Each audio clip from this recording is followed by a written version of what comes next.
All right, we're going to talk about pronation and supination. A thing that we find a lot here is people that have ankle plantar fasciitis,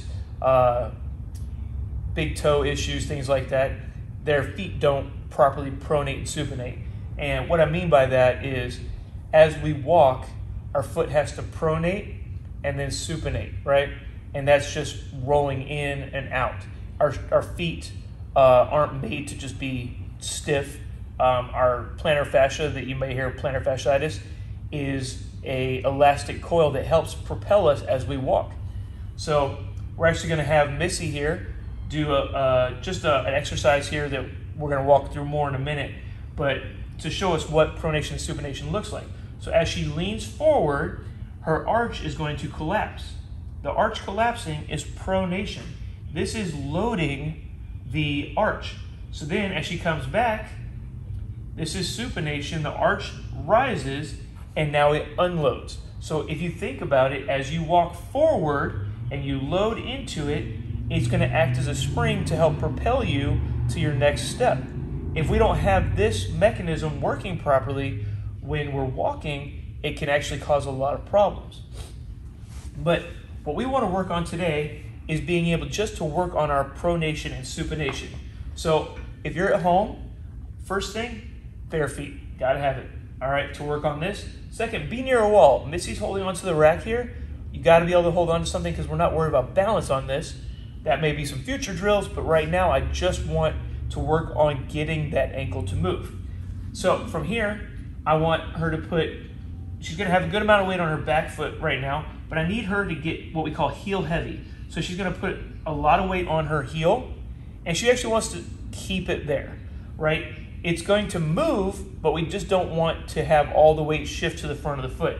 So all she's gonna do from here is she's going to push her knee slowly forward, keeping weight on that heel. It's gonna start transferring some weight to the front, but she's still gonna have weight on the heel. And as she does it, she's gonna get to a certain point, but you see how you should still be able to lift your big toe. The weight's on the ball of the foot here, and then come back out of it. As she comes back out, we wanna make sure she goes all the way back, weight's on this heel still, until that leg locks all the way out.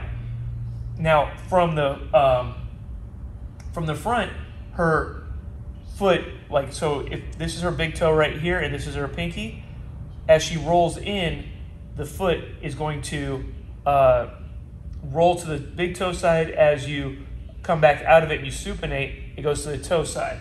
All right, so go ahead, come back in again. As she comes in, we get more weight on this side of the foot. And then as she goes back out, weight's gonna go to the outside of the foot. Pronation, supination. Pronation, supination, okay?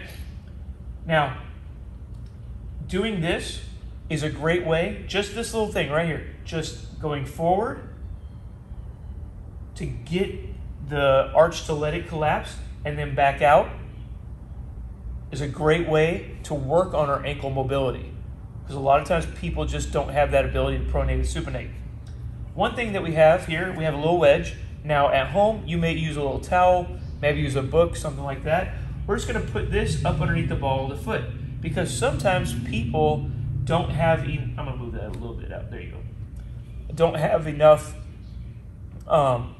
flexion in the toe to get the pronation supination working as strongly as we want.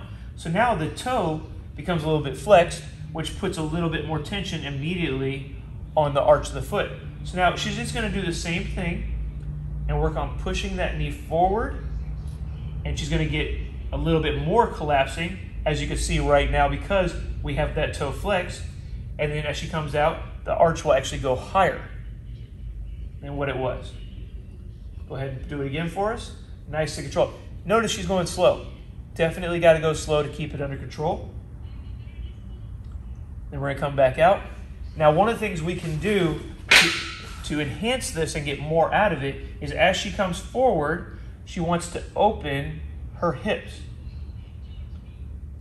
Now, her knee is still going straight forward. It's not going in or out. Her knee's still coming straight towards me. And then as she goes back, she's going to turn her hips back.